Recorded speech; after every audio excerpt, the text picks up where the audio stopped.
Right, let's see if we've got audio.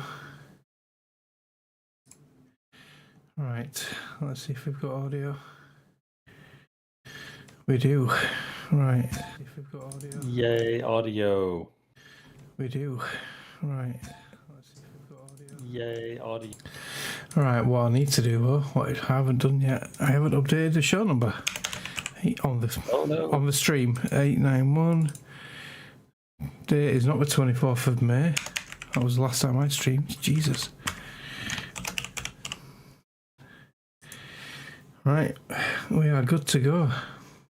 We're doing it live. Doing it live. All right, we're ready when you are. Right, I will run the intro.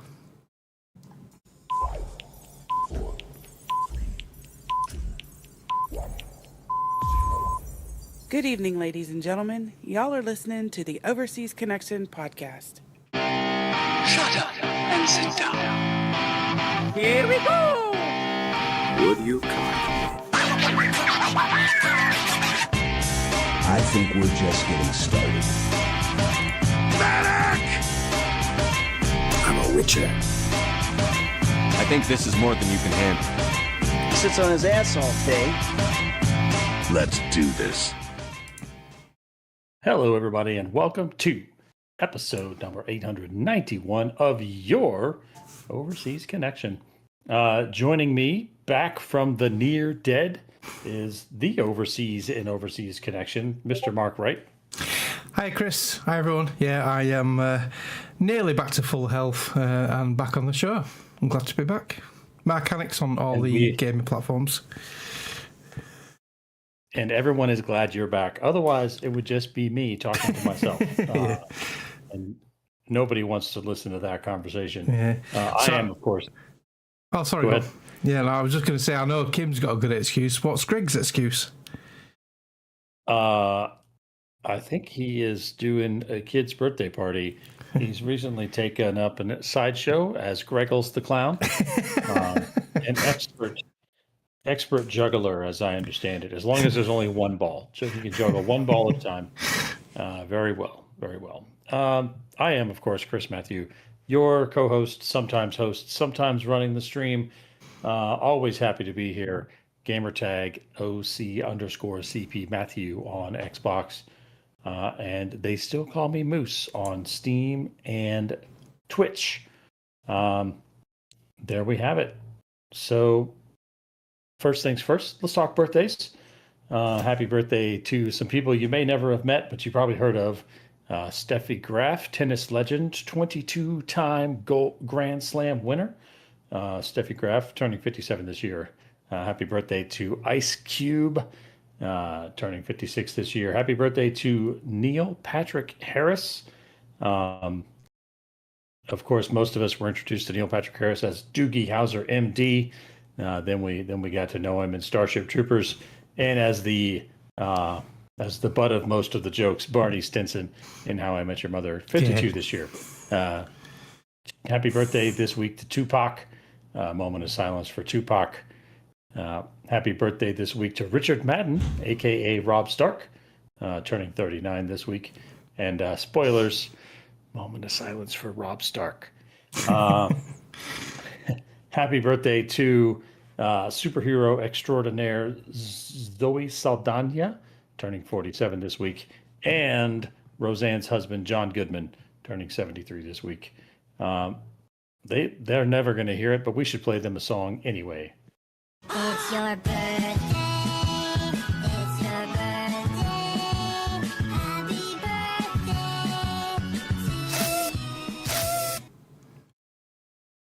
All right.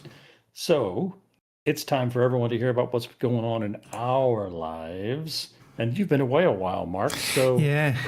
Why don't you tell us first why have you been away? So the first week I was actually off work on annual leave, and the weekend was a nice weekend, and we were really busy. Got a lot of stuff doing because the weather was nice. We were like in the garden a lot, and we were doing stuff, and then we went out for a meal and stuff. So I didn't get back in time for the week before show, and then on the Monday or Tuesday on my week off, the weather turned and the weather was pretty dire for the whole week I was off, and I came down with some lurgy.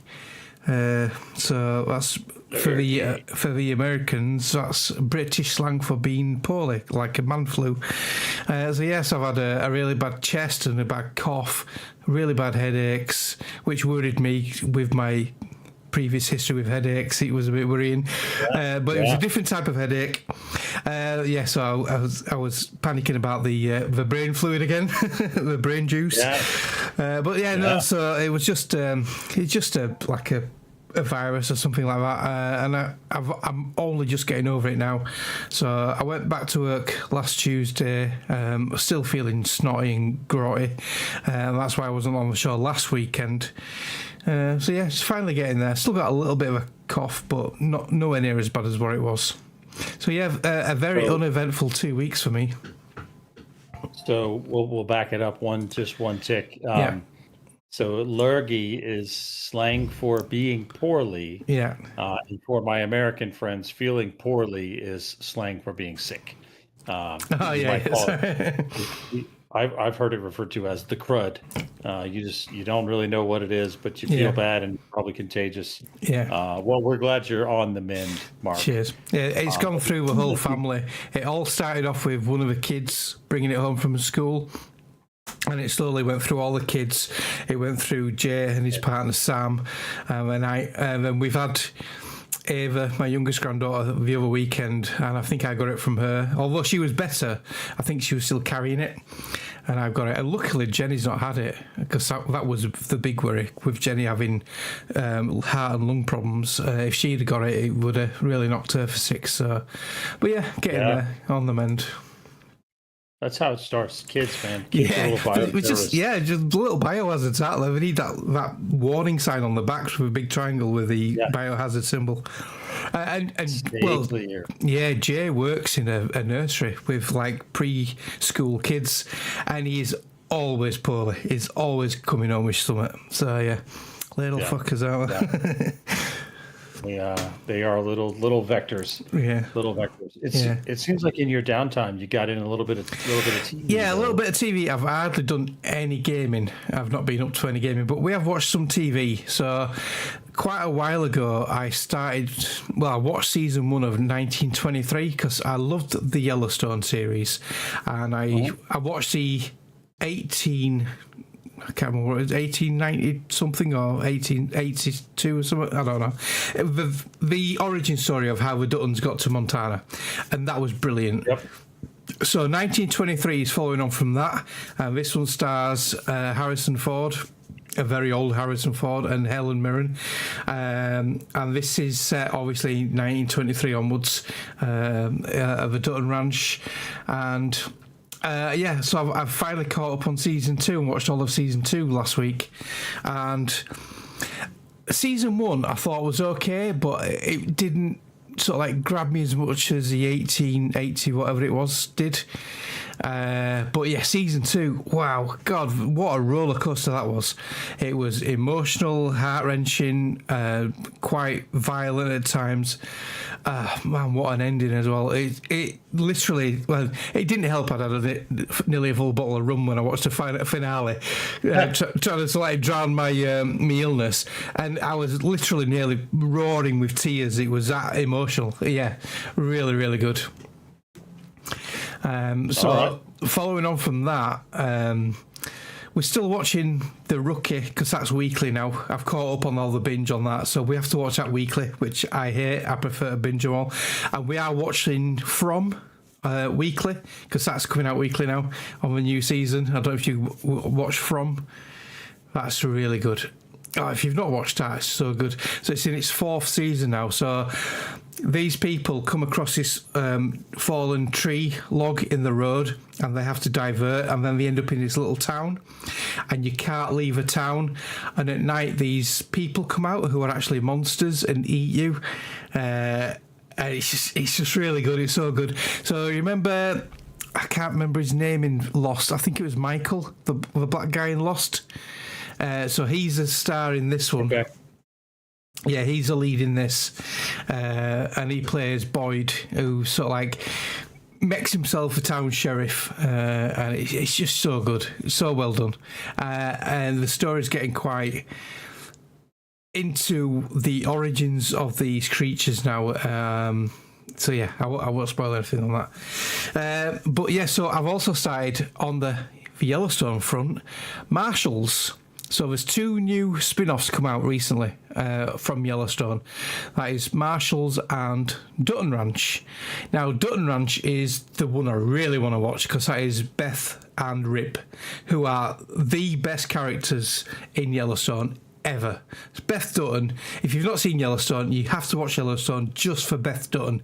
She is just unbelievable as a character, but they're not all out yet and I want to binge them, so I've started Marshalls because they're all out now. Marshalls follows the story of Casey Dutton, one of the Dutton lads, and he's obviously gets enrolled into the Marshalls again. He's done law enforcement before in Yellowstone, so he's got experience of it. He's an ex-army guy, so yeah, I'm 3 episodes in and so far pretty good. I'm enjoying it. The only thing I don't like is he in Yellowstone he had a wife called Monica and they've just apparently killed her off. She's apparently died of cancer, so yeah, no sort of like full explanation, it just happens in conversation that she's no longer with us, so which is a bit of a shame. So, but yeah, this seemed like lazy writing. Yeah. Which is unlike Taylor Sheridan, because I like his writing, but I don't think I know in Yellowstone, I think he wrote every dialogue in Yellowstone, but I don't know this. I think he's just an exec producer on this one. I might be wrong. So, yeah. But yeah, well, I do like Taylor Sheridan stuff. Now there's like 7 shows in this universe, so you can only write so much, right? Yeah. And as well as that, he's also written Landman. He wrote Lioness. That's a brilliant series. Greg put me onto that. That's 2 seasons out now. Lioness is brilliant. That's Zoe Saldana. It is. He's written. What else has he written? He's written something else. I can't remember what now. Mayor of Kingstown is involved with that. So yeah, that's another great series. So yeah, I'm a big fan of Taylor Sheridan. And fun fact, he owns the 666 Ranch in Texas, which he loans out his horses and his expertise to the shows he's writing and makes even more money. But yeah, if you've got it, use it. Hey, there you go. Might as well leverage your assets, right? Yep, absolutely. Yeah. What about you, Chris? Cool. It was a pretty quiet week. So the week started with we have this thing in the Army where whenever you are leaving, you have to drive all over the installation and get people to sign a piece of paper to say that you don't owe them anything. I don't know why we're still doing this on paper in 2026. I was driving around collecting these signatures, when I first joined the Army 26 years ago, and we're still doing it that way in 2026. I don't know, but that was most of last week, was driving all over creation, collecting signatures, but I got them all. All right. I got them all. So that was good. And then I turned in the key to my office because I'd cleaned out my office. I was like, here, you can have this key. And I happened to be in the building taking care of some things, and I didn't think anybody had been assigned to that space yet, so I was just going to go sit down for a minute. Door was locked. I've been locked out. So I guess they forgot who I am, which is okay by me because it's not like I'm going back a whole lot. And then what else? Where I know everyone knows this, but I'm just going to say it again because I keep learning this lesson the hard way. Wear sunscreen. So yesterday, some friends of ours, big group of 3 or 4 families, we all went and took a little kayak trip on the Delaware River close by here. And I was pretty good getting sunscreen and wearing my wide brim hat and all that. But right on top of my knees, I guess, I didn't put sunscreen. And from sitting in that kayak in the sun for several hours, I just have this bright red sunburn right on my kneecaps. So make sure you wear sunscreen and make sure you apply it carefully. Don't do what I did and get a sunburn. But it was a lot of fun. The river was a little bit low, so we had to get out and actually pick up the kayaks at some points. Yeah. There was a spot where the kids could jump off the cliffs. There was a lot of the kids were just on paddle boards instead of on kayaks, so that was a lot of fun. We pulled up in an island in the middle of the river, had a little picnic lunch, and then we got some ice cream and came home. So yeah, it was a nice time. Yeah, that's Very me. good. Excellent. Yeah, pretty slow week. Let's see. Oh, we forgot to play the jingle. Oh, for story time, I don't mind, does it? We need a retroactive jingle. Here we go. Everyone here loves story time, our favorite time of the day. All right, that's how the AI puts the timestamps in the show. So we got to make sure to put the jingles in there. Let's see. We didn't get a community question from Discord this week. I think we covered the one from last week. We're pretty late in the month, so we don't really have any new free sort of games to talk about, which means it's time for us to talk about video games. It's game time. Today I feel like playing computer games. It's game time. There we go. And since you've been away for a little while, Mark, let's hear what you've been up to. Right. So, like I said, with me not being too well, I've not really played much. Because I've got the Series S downstairs, I've just been laid on the sofa playing quite a lot of Forza Horizon 6. All right. Not as much as you, though. Yeah, I'm loving it. To say you started it well after I've started it, you've mopped up a lot of the achievements and the stuff on it. But yeah, I'm enjoying it. I'm tending to do the weekly festival playlist stuff, which I'm quite enjoying. Yep. So every week. It should be every quarter, shouldn't it? But every week the season changes to the next season, and you get a new playlist thing. So you get like a different photo location you have to find and take a photograph in. There's a treasure chest you find with 100,000 credits in. This week was all the others previously have been in a really easy place. You just drive up to it and smash through it. This one was on a building on a ramp, and you had to sort of like figure out how to get there. So that was quite interesting. Then you have a few championship races. I went looking for that treasure chest. Yeah. And as I got close, there was another player driving around, beeping their horn. So they showed me how to get to it. Yeah. And I ended up I couldn't figure out a jump, so I literally just fell off the side of the building and landed. Right. I didn't do that. So I went. So there's a couple of ways you could get to it. You could get to it that way, or if you go right to the end, there was another ramp where you got through the building, and then you can go around the outside on another ramp, and then there was two boards going across, and you had to put one wheel on each board, and then it takes you outside again, and that's how I got to it. So I ended up going to the top of the building, of the adjacent building, and then jumping over to that building, and then driving off. Yeah. It took a few tries, but it got there. Yeah, it was fun. Have you tried any of the online racing yet? I haven't, no. I've done some co-op, but not online against other players. So, yeah, most of my online stuff's been in a convoy with Jay and my nephew James. All right. So, yeah, and then when we've done the races, it's been co-op. So we were the red team or the blue team. Yeah, blue team racing all the AIs who are the red team. And the more people you were in front of, you got 100 points for every person you were in front of. So it was... As long as we were sort of like one or two of us were in the top 2 or 3, you were pretty much guaranteed a win. So yeah, that's quite good. Yep. I'm on the second to last wristband. I need to unlock the last wristband. I think I'm about a third of the way there on the XP needed to unlock that, because there is an island called Legend Island, and that is locked until you get your last wristband.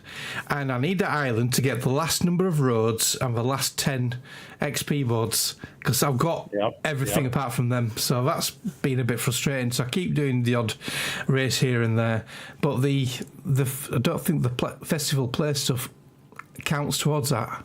So I don't think it does. No, it doesn't. You have to look specifically for, like, it is a little frustrating because you have to look specifically for the little events with the green check marks on them. Yes. Do your publicity stunts and all that. Yeah.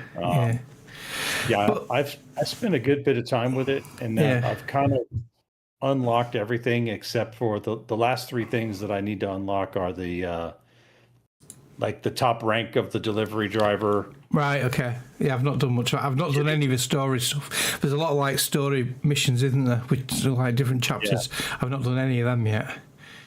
So the day trips are fun. Yeah. Those are kind of cool because they take you around and you see different parts of the map. I do like the video is showing the cars you can find just running around. That's kind of a neat ad. Yeah. And I like how it tells you if you already own it as well, because a lot of them are duplicated. Yeah. So it tells you if you own it already. So yes, indeed. Yeah. So I've enjoyed it. Yeah, I like the Play Anywhere side of it. So I initially started it on the PC, and it looks and runs absolutely stunning on my PC. But even on the Xbox Series S downstairs, I haven't tried it on the X, but on the S it still looks brilliant, and it runs flawlessly on the S as well. So yes, it's a great looking game. I think the audio slightly improved from the last iteration as well. I think I mentioned that last time. But yeah, I'm absolutely loving it. Yeah. So yeah. And some of the cars in this, there's more cars, there's more roads. It's just some great cars in this. So. And I think it's more fun running the lower class stuff, like what's on screen now, the Evos and that, than it is like the super fast S2s and the X rated cars. It's so much more fun driving the B class.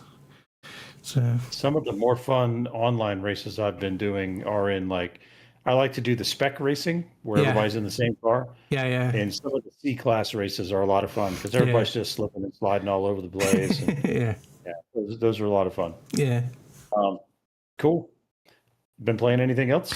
So I thought I better find something else to talk about today. So in the recent Game Fest with Jeff Keighley, they had a sort of like trailer for a game called 1666 Amsterdam. And they have released a demo called Prologue on the same night. So the game I think is out next year. I'm not 100% sure on that. I've not really looked into that. But yeah, this game. So it's about a witch in 1666, a Dutch witch, obviously based in Amsterdam, but you're also in a modern day setting as well. I think you're like an ancestor. Now, the prologue were a bit confusing and it was slow, but I think it was more building the story to it, the intro. So gameplay wise, wasn't a lot to it. You play as, initially started off as the witch who's on screen now, and then it transitions to modern day where you play a girl called Chloe, and you go see a professor in this like a library type thing. Asking questions about her late father and about the history and this piece of text she's got, which is covered by a magical veil, and they're trying to unlock that. So it sort of like goes on from there, and when she unlocks the text, it sort of like tells you what. This letter is from her father, and it tells you what happened to him and how he was involved with the witch and everything. It's quite interesting. A kid might like this because he's got cats in it. And you actually play. Yeah, you play as a cat as well for a short while. But yeah, it's interesting, and I like stuff like this. I was a big fan of the Sony one, 1880 something. I can't remember what it was called. 1886, The Order. I saw that EGX a while ago, a long time ago, and then it came out, and he got slated for saying it was short and that. But I really enjoyed it, and I loved the story, and I loved the sort of aesthetics of it. And this again has got that creepy witch vibe to it when you're in the 1666 era, and even the modern day stuff where it's telling you what happened to this girl's father, quite creepy. But it's the prologue's basically a walking simulator. But it's interesting. I'm definitely going to see what the reviews are when it comes out. It might be an interesting game. So yeah, so that's about it for me. All right. Let's see. What have I been up to? So I have also played quite a bit of Forza Horizon 6. As you noticed, I kind of have unlocked most of the story content, and what's left is kind of a grind. So I've been jumping on, doing a couple delivery missions, doing a couple online races, and doing the seasonal stuff. Yeah. Because the last three things I need to unlock are getting to the top level as a delivery driver, getting to level 100 online, and they've added a thing this iteration called history, where so you get the series and then it goes through the 4 seasons. Yeah. And so there are seasonal rewards. Yeah. And then there's a series reward. And then if you get enough points, you get a history reward. So I gotta get enough points to unlock a history reward, which is gonna take some time. Yeah, because each sort of like championship or thing you do for the seasonal stuff is like between 2 and 5 of these little red points. And you can unlock 2 cars each season, which you can do by doing all the challenges. But then there's the history stuff, and there's another one as well. There's just the series. Yeah, which series is one. 4 Yeah. seasons. Yeah. And then there's the history. Yeah. But the history one, you need like hundreds of these points. So 500. yeah. So I'm presuming the history one will always be there. I think I've unlocked one of the cars in series so far. Okay, I think I have. Yeah. You can get a maximum of 180 points per series. Yeah. And so it's going to take at least, if the season changes every week, it's going to take 2.5 months of getting all the points to get 500 points. Yeah. And some of those daily challenges have been broken, which has kind of been frustrating. But I've not really bothered with the daily stuff. If I've got them by chance, and fair enough. But yeah, I've done more. There's every week there's a specific car you have to drive, and there's challenges for that car, and then there's all these. There's like 3 or 4 championships, a photograph, a treasure chest. The only thing I haven't been doing, there is an online one, and it puts you into an online matchmaking with you're all in the same car, but I haven't touched that. I've not gone into that one. The nice thing is most of those challenges are just do it. You don't have to win. You don't have to win, right? Okay, yeah. They had one for playing the Eliminator. You just had to finish in the top 30. Which if you hide somewhere, you can get to the top 30. They've actually taken the Eliminator off, haven't they? They've removed it from a playlist. There was a message on there this morning. When you go into the menu, there's your messages. They've actually taken the Eliminator off due to cheating as an exploit. So people must be doing something. Well, so the reason they took it offline is because there was an exploit where if you put a certain tune on a certain car, you could do this weird thing where you would roll forward and then jam it into reverse, and you would get the relative speed between the tires and the pavement up to like some astronomical number, and it would launch the car way up into the sky. And then you would start the Eliminator while your car was up in the sky. Right, yes. And then just wait to be eliminated. And people were getting hundreds of millions of credits for this. Wow. It was all over Reddit. And so I've not seen that. They shut it down. But since I had unlocked most of Forza Horizon 6, I decided to go back and play a little bit of Forza Horizon 5. Oh, yeah. Because Since the last time I played Forza Horizon 5, which might have been 2 years ago, Yeah. they've done a whole bunch of updates. One of the things that I really appreciated about the Forza Horizon series is that Playground Games tends to stick with them. They keep adding content if you stick with the game. Yeah. And so the three things that I kind of did in Forza Horizon 5, they have these story chapters, which is a collaboration with this group called Donut Media. Yeah. And I looked it up. Donut Media is a real thing. They got a YouTube channel, and they're all about tuning cars. Mostly, they seem to really like the Nissan Z cars. Yeah. So those are kind of fun stories. They did an Icons of Speed thing where you kind of went through the history of auto racing, at least auto racing in North America. I don't think there was a lot of overseas type stuff in there, but that was kind of cool. And then they added this thing called Realms, which really just looks like they took some people's custom maps. Realms just puts you on a specific part of the map with a whole bunch of different environmental things, different things to jump off of, different stuff to crash through, different things. So those were kind of fun. Go check. I really kind of like Forza Horizon 5. It's got some better music. I kind of like the wide openness of the map where you can just kind of go wherever you want. So that was fun. I still need to finish the DLCs on them.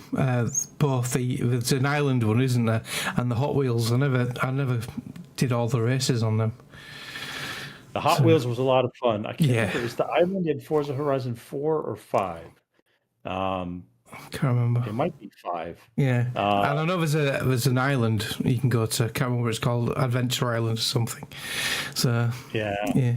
Okay, maybe that is 5. That was So yeah, had fun with that. Put Forza Horizon 5 away for a little bit.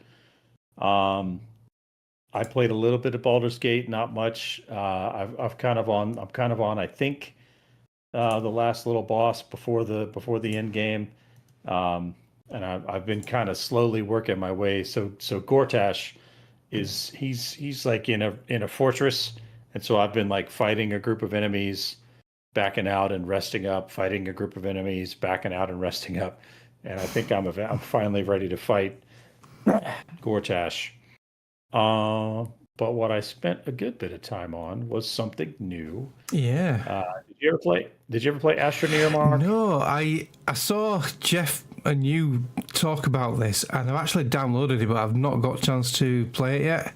But it does look quite interesting. It looks my sort of game as well. So what I will say is maybe wait. Right.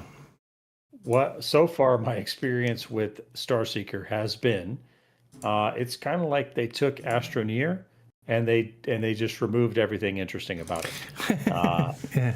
So in Astroneer, you start with this little hab and you unlock new technologies and you build a little base and you go to other planets and you unlock more technologies and you expand your base, and there's this whole story with it. So far in Starseeker, you start on a space station, which is kind of like your hub, almost like being in Speranza, where you can talk to some PCs and do some trading and whatever. And then you launch down to this planet, and it tells you have 30 minutes. You have 30 minutes of your air supply, and then you go gather resources, and you come back to the launch pad, and you go back to the space station. So I'm hoping they're going to add some more fun as it goes along. So far, I'm a little disappointed. Right. It's a player versus environment extraction game. Right. Okay. There are some hostile animals that will attack you, and you can incapacitate them if you do so carefully. But basically, you just go into the planet, you grab resources, and you take the resources back to the space station. All the fabricating and everything that previously would have been done at your base is now done at the space station. It is early access, so maybe there's more to come. I was a little disappointed that I couldn't build up my base like I could in Astroneer. Right. Okay. Right. I did look on Steam when I can't remember if you or Jeff posted this in the Discord, and the Steam reviews aren't favourable; they're quite mixed. And then I noticed on the Xbox downstairs today, it's actually on Game Pass, isn't it? It is. I've been playing it on the. Yeah. I've been playing using the Xbox app. Yeah, on my yeah. PC. Yeah, so I'm glad I didn't actually buy it because you can play it if you got Game Pass. You can play it on PC or Xbox. Always check Game Pass. Yeah. So, but yeah, I liked the look of Astroneer, their first game, and you were initially tethered with a airline, weren't you, for your oxygen? Yep. And you could only go so far. Then you gathered resources, and you built your base up. Then you built oxygen tanks, and you can spread further. A bit like Subnautica, but on a planet surface, isn't it? Where you sort of like eventually get wider and wider exploration. But yeah, it looks nice. It looks very cartoony, does this one? Yeah, and I don't mind that. I appreciate the design style of it. Yeah. Not everything has to be hyper realistic. No. I think it suits it. It suits the game. Yeah, I hope it's in early access. I hope that they will add more planets, maybe a more in-depth tech tree. Yeah. I don't know, but so the jury's still out. So far, it's a wait and see. I'm glad I didn't pay any money for it. Right, well, good. I'm glad I didn't pay any additional money for it. Yeah. Cool. Anything else on your playlist, Mark? No, that's all I've done really. Well, then you know what time it is. Oh dear, it's quiz time. It's time It for is. the quiz. It is. Yeah, you know what? Oh, too bad. It looks like I might win again this week.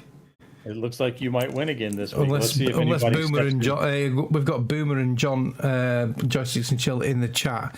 So whether they're going to try take me on, let's have a match. Let's have a go. Batch is in there too. So Batch is that's right. Yeah. Yeah. So let me talk some smack here. Don't let Mark take the win. There we go. Can't do this like the U.S. World Cup by just keeping everybody else out of the competition. Oh, and that's something else I've been watching this week, the World Cup. I thought USA did very well. They played well, but Yeah. but it seems that most of their strategy is just not letting the other teams into the country. There we go. And the referees and stuff. That's right. So up first, Darkstalkers Resurrection from 2013 on the PlayStation 3. And I flipped a coin in the background, and it looks like Mark gets to go first. Darkstalkers. Am I thinking of a different one? There So was this- like there was one on the Xbox. No, I'm thinking of Darksiders. Yeah, not Darksiders. Yeah. This is a kind of a 2D fighting game. Right. Okay. Where you play different monsters that battle each other. Yeah, Darksiders. There's a couple, 2 or 3 of them out, and they were quite a long game in the end. But I quite enjoyed them. But yeah, Darkstalkers. I've never heard of that. So it's going to be a complete guess. I'm going to go my usual safe spot of 75. 75 is a safe guess. I just typed that into the chat for some reason. It looks like everybody's going to just let you have the win this week. So there's a bunch of very nice people. I'm going to... Oh, yeah, there we go. Come on, guys. I wonder if we're still online. Have we gone offline? We must have gone offline. No, we're showing with 0 drop frames. We're green on the kilobits per second. So, I believe you. I'm just giving our guests yeah. giving our guests an excuse. They all seem to have chickened out. Very well. I guess Mark gets a head start this week. The actual answer 80, so 75 was a pretty safe guess. Yeah. Up next is another one that you may or may not have heard of. This is Dragon Ball Z Battle of Z from 2014 on the Xbox 360. I've heard of Dragon Ball. Yeah, I've heard of Dragon Ball, but I've never played any of them. I've never watched the TV series of it. I've never been into sort of like that sort of thing. But I've heard that if you're into that sort of stuff, they had a bit of a cult following. I don't know if the games were any good though. I guess we'll find out. Yeah. Oh God. I'm going to be predictable here. I'm going to say 75 again because I have no clue. No clue at all. With another safe guess, the answer 54. Oh, ouch! 4. Ouch! Yeah, that one stung a bit. Up next, a slightly more modern entry. As I'm typing to myself, Virtua Fighter 5 Revo World Stage on the Switch 2. This was only last year. In 2025. So I know the Virtua Fighter games, when they first came out, they were well received. But the Switch 2 is quite a decent machine, apparently, by all I've heard. But is that game any good on the Switch 2? I think it might be. I'm going to take a stab at 82. 82. Excellent guess. 84. The actual. Yeah. Close that. So pretty close. Yeah. Pretty close. And rounding it out is EA Sports Ultimate Fighting Championship 2014 on the iOS platform, iPad and iPhone. So I know on the Xbox One, I played a UFC ages ago, part of EA Play, and it was half decent. It wasn't earth shattering, but iOS, oh man, that's a tough one. Things don't really translate well unless it's a puzzle game onto iOS. I'm going to go with my gut feeling that an iOS port of a sports game isn't going to be very good. I'm going to say 69. 69. Well, it was pretty close. The actual answer, 72. So, congratulations, Mark. You're the quiz winner. Well done. Maybe somebody will be back next week to challenge you for your title. Yeah. But let's see. I'm retiring now. I'm retiring some champion forever. That's right. Take this moment to retire while you're at the top of your game. Yeah. So, can you guess A, the theme, and B, why the theme? So, the theme has got to be fighting games. It is, in fact, fighting games. Yeah. And why? Because Tommy Fury fought Eddie Hall, the Beast, last night. Actually, I did not know that. Yeah. But the reason that I chose this is because we have an Ultimate Fighting Championship arena set up on the White House lawn. Oh, yeah. You actually put that in WhatsApp, didn't you? Yeah. For an Ultimate Fighting Championship happening tonight at the White House. Yeah. We keep looking for the bottom, and we keep finding out that it's deeper than we thought it was. Yeah. We'll get there someday. Yeah. All right. Well, thank you, Mark, for playing along with Thank you very much, Chris, for the questions. Say again? Thank you for setting that up and the questions. Yeah. Not a problem. Let's talk some news. Couple of newsy bits. Here is the fucking news.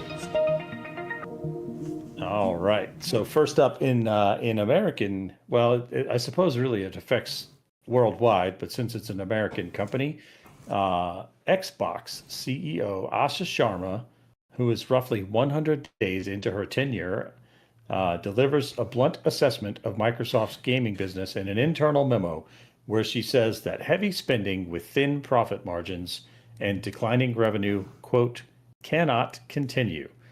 The memo, which was posted publicly on an Xbox blog, came as Bloomberg News reported that the Xbox division is planning major job cuts next month.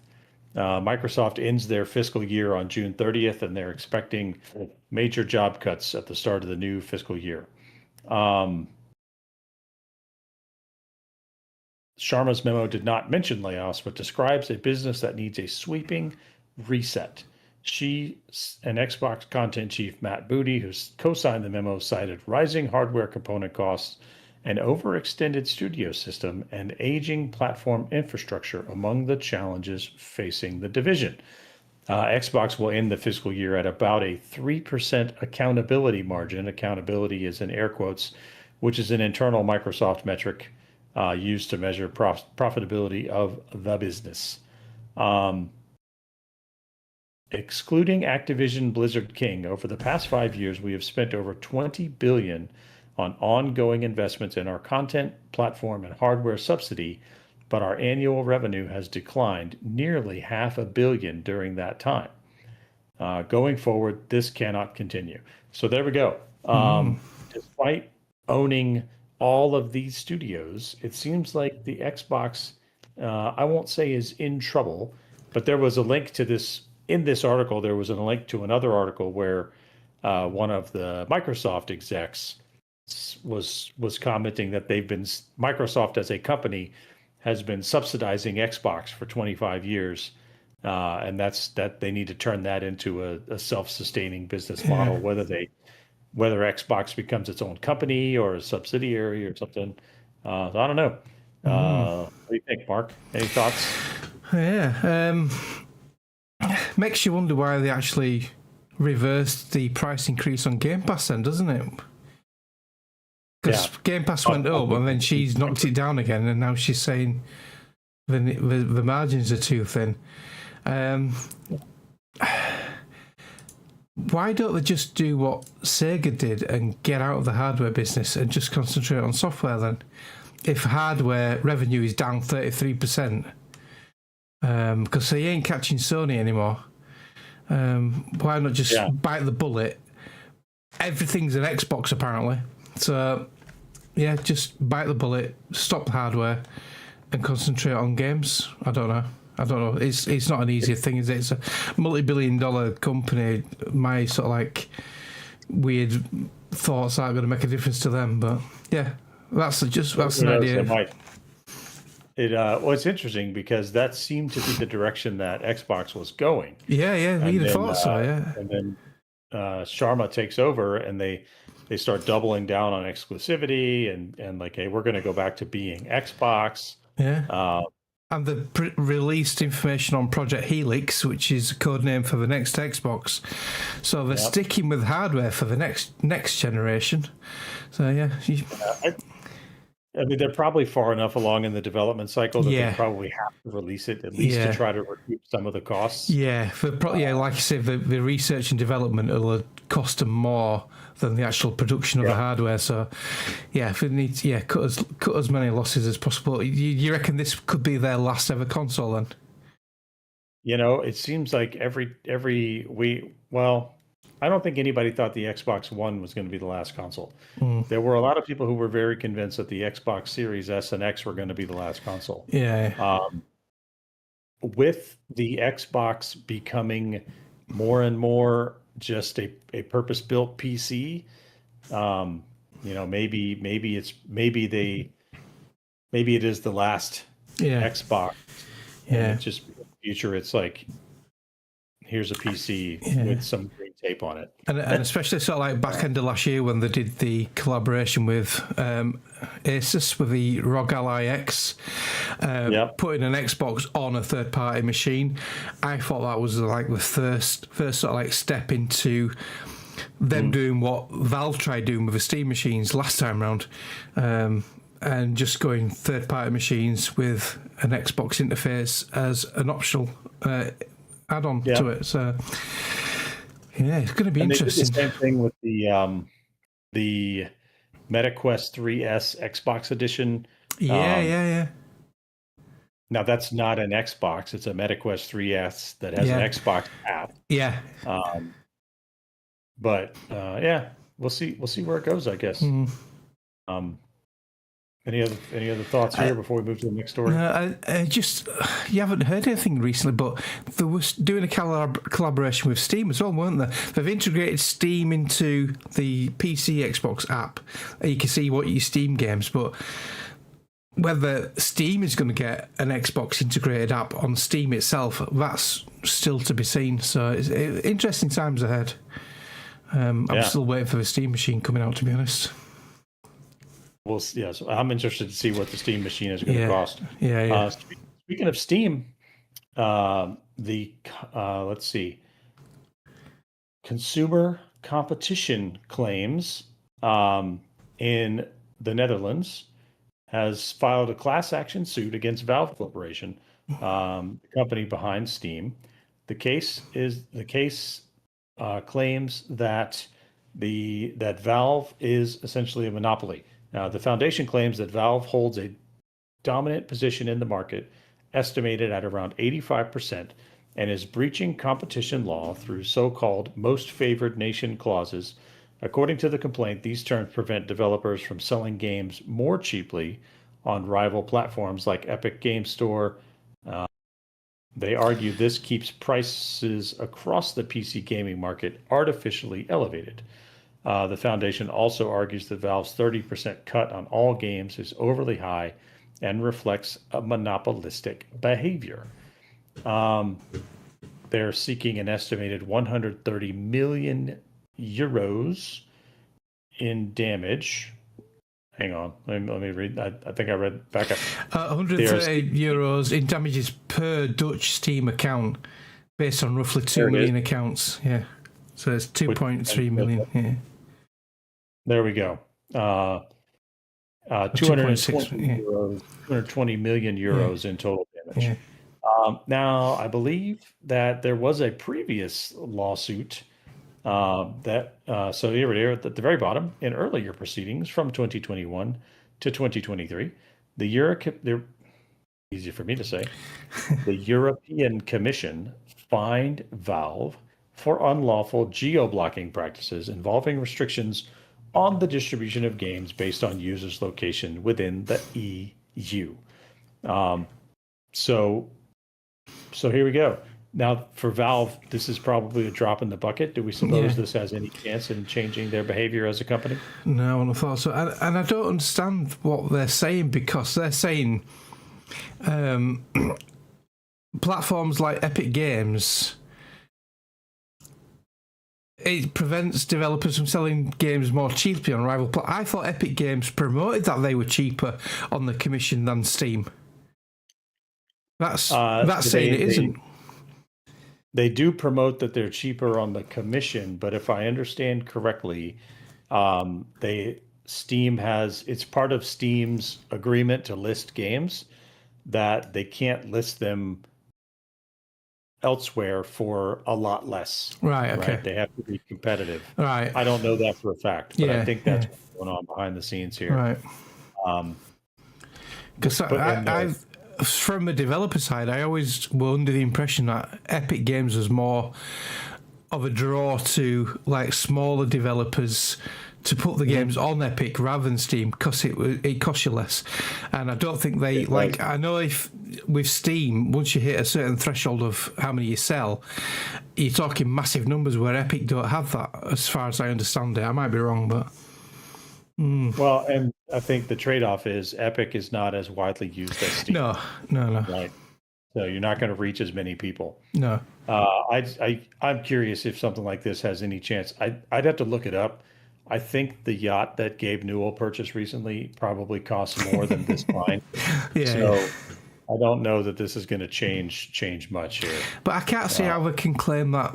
Well, yeah, it's not Valve's fault that gamers levitate to Steam, because there are options out there. You've got Good Old Games, you've got Epic Games, you've got other marketplaces. You've got Ubisoft Connect, you've got the EA storefront. Rockstar Games have got their own launcher and storefront. So yeah, there's options out there for gamers, but yeah, Valve do have a monopoly. But it's not. It's not a monopoly they've made. I don't think they were first out there. They led the charge. They took control and built up their massive customer base, and now they're reaping the rewards. I don't know. It's interesting. It'll be one to follow, right? Definitely. Yes. And that brings us to play dates. Mark, would you care to tell the people how they can play games with us, how they can get a hold of us? Yeah, we normally get together when I'm not poorly on a Tuesday or Thursday night around 8:30 p.m. in the UK, 3:30 in the Eastern Times, or 12:30 in the afternoon Pacific. And if you're in Kim territory, that's 2:30 in the afternoon.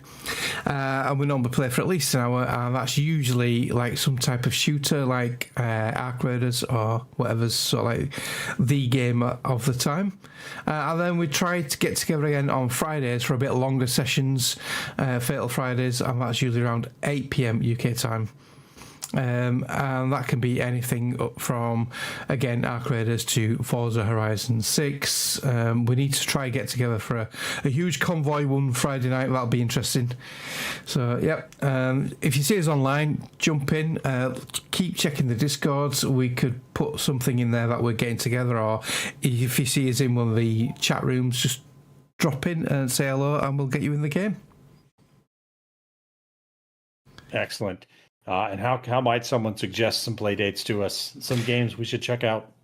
They can jump into our very active Discord and leave a note in there. They can contact us on WhatsApp. We have a WhatsApp group, so contact one of us for access to that. They could email us or the show at ocpodcast@gmail.com. We have a Twitter, because Greg refuses to call it X, and that is at OC_podcast. And yeah, if you want to ask any questions on there, contact us on there. Any questions for the show, contact us on them. And like I say, the Discord, we have different categories, different channels for all different items and areas. So jump in and we will get you hooked up and get you active within the community in no time. Amazing. Well, we're coming to the end here. I'll tell you what, since I'm talking, I'll talk first. Mark, thanks for being here. I'm gonna give you a shout out. We're gonna shout out Joysticks and Chill, Batch Gaming, and Boomer MD for jumping in the chat with us today. And Kim, we're gonna shout out Kim because she's at a barn raising. She's growing one of those Amish beards. And Greg, I hope your new career as a clown is working out.